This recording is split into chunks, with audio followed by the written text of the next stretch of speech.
Ladies and gentlemen, I have breaking news. Five-star recruit Rob Dillingham tonight. Listen, he dropped 40 points to lead the blue team to a 189 win over the white team in Kentucky's blue-white game at Northern Kentucky's Truist Arena tonight. Dillingham also dished out 7 assists, pulled down 5 boards and 4 steals. Lord have mercy. The stat line is crazy. I mean, all jokes aside, he was joined by his teammate Stereo.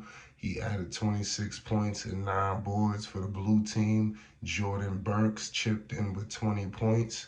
For the white team, Justin Edwards led the way with 26 points and 10 rebounds.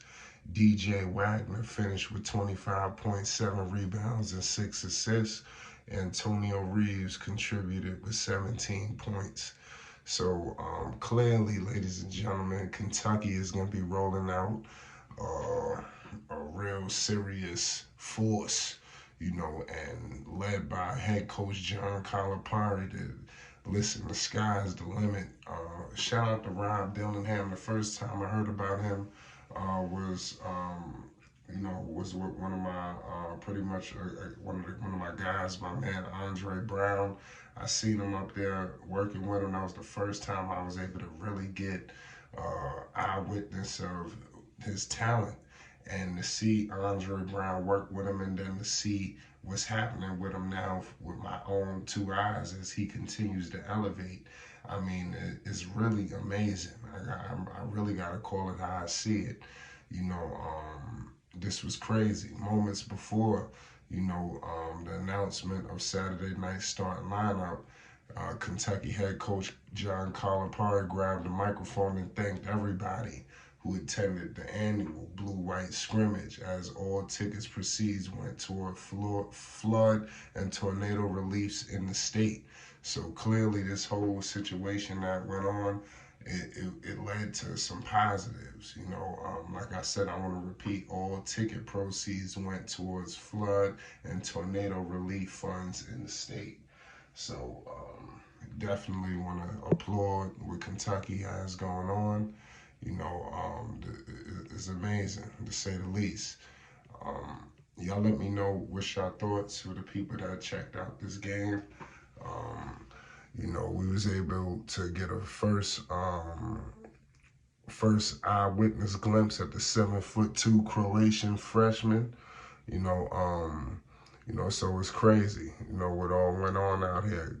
Calipari announced on X, the platform formerly known as Twitter, that his name is Ivisic, excuse me if I'm pronouncing his name wrong, would be held out as a precaution.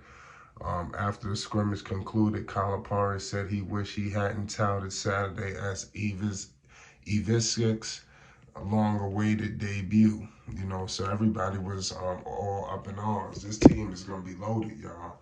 More quotes from Calipari. He says, but he goes through 3 hard practices, hard after the ramp up, after 30-hour flight, after all the tests, needles, and everything you have had to have. Calipari said he has cramping in the calves, his hamstring, his groin, his knee. He had everything going on.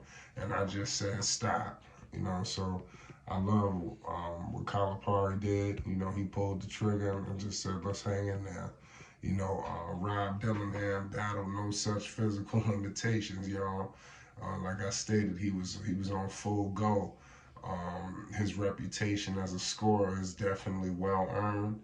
The 6'3", 176-pound freshman guard put on a movie.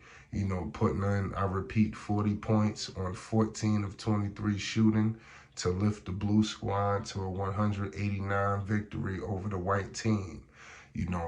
So I mean, he was just carving them up. Like I said, just showing everything. While Dillingham's size and defense might have been question marks, his scoring prowess was never in doubt.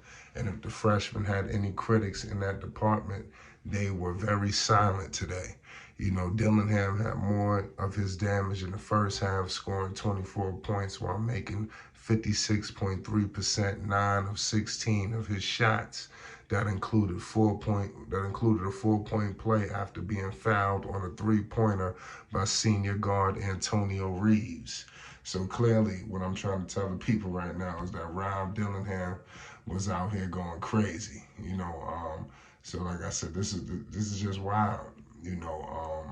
Though he cooled off, a little bit in the final 20 minutes, adding only 16 points to his total, it was thanks to his efforts, and that the blue team's victory never was in doubt. So crazy. Yet focusing solely on his scoring does him a disservice. In the opening minutes, he had a hockey assist, an assist that led to a scoring assist. Dillingham passed between his legs backwards to blue teammate Otto Therio, who then dished to Jordan Burks for an easy bucket at the basket. And in the closing moments of the first half, Dillingham found Burks for an easy alley-oop layup. While Dillingham's night will be remembered for his scoring outbursts, it can be overlooked that he also notched 7 assists and 4 steals, 2 more game-high marks to go along with 5 rebounds. I'm going to give some quotes from Dillingham after the game. He says, "Before I got here, I tried to make a play every time I got the ball. Said now I just have realized we're playing with so many guys every day. I don't have to make plays every play. I can look for other people. I can throw the ball to teammates, just give it up sometimes." Whether he brings, whether he begins this season in the starting 5 or on the bench, the latter being more likely, Dillingham gives Kentucky instant offense, ladies and gentlemen. I definitely want to lead this off into, we hear so many different college players, getting talked about, and everybody is so up in arms about this player and that player, but sometimes we forget to really mention, the guys that's really out there doing it, and Rob is a true, marksman. You see it, the proof is in the pudding. He's going to put damage on out there in college basketball this season. And I think guys like him need to get recognized a lot more than he already does. I think we discussing all these other people who got all this off the floor activity. We gotta get into the dude that's on the floor just really doing it. And this is an outline of things to come. All that be a scrimmage. This guy right here is gonna be a top pick. It's just only a matter of time. I'm going to leave it at that. Shout out to Kentucky. If you want more college basketball news, updates, and more, make sure you subscribe to Flight Sports TV. Peace and love.